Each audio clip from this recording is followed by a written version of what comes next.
தயாரிப்பாளர் சங்கம் நடிகர் சங்க உறுப்பினர்களுக்கு தொடர்ந்து ரெட் கார்டு வழங்கி வரும் நிலையில் நடிகர் சங்க நிர்வாகிகள் அவசர ஆலோசனை நடத்துகின்றனர். இதுகுறித்த கூடுதல் விவரங்களோடு இணைகிறார் நமது செய்தியாளர் செந்தில்ராஜா. செந்தில்ராஜா, வணக்கம். இந்த ரெட் கார்டு முதலில் எதற்காக வழங்கப்படுகிறது? இந்த ஆலோசனை கூட்டத்தில் எதனாவது முடிவெடுக்கப்படுமா? விவரங்களை பதிவு பண்ணலாம்.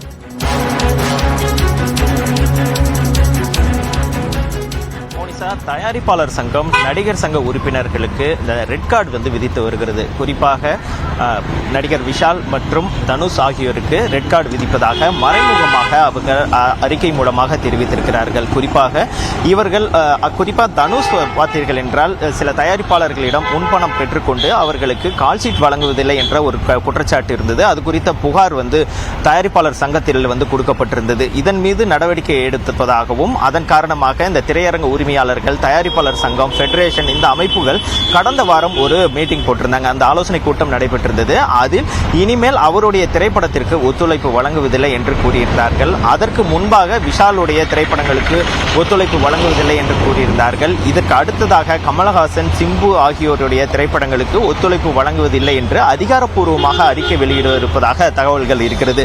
இந்த நிலையில் இந்த புகார்களை நடிகர் சங்க நிர்வாகிகளோடு அல்லது நடிகர் சங்கத்தோடு விவாதிக்காமல் தன்னிச்சையாக தயாரிப்பாளர் சங்கம் எடுப்பதாக ஒரு குற்றச்சாட்டு இருக்கிறது. இது குறித்து ஆலோசனை செய்வதற்கு தான் இன்று நடிகர் சங்க நிர்வாகிகள் கூடியிருக்கிறார்கள். இதில் நடிகர் சங்கத்துடைய தலைவர் நாசர், பொருளாளர் கார்த்தி உள்ளிட்ட அனைவருமே கலந்து கொள்ள இருக்கிறார்கள். செயற்குழு உறுப்பினர்கள் கலந்து கொள்கிறார்கள். இதில் தயாரிப்பாளர் சங்கத்துடைய அந்த முடிவு குறித்து ஆலோசிக்க இருக்கிறார்கள். தன்னிச்சையாக தயாரிப்பாளர்கள் சங்கம் செயல்பட்டு வருகிறார்கள். தங்களுடன் ஆலோசனை செய்வதில்லை. இதில் அடுத்த கட்டமாக என்ன நடவடிக்கைகள் எடுக்கலாம் என்பது குறித்தெல்லாம் இந்த கூட்டத்தில் ஆலோசனை செய்ய இருக்கிறார்கள். மோனிஷா, விவரங்களுக்கு நன்றி செந்தில்.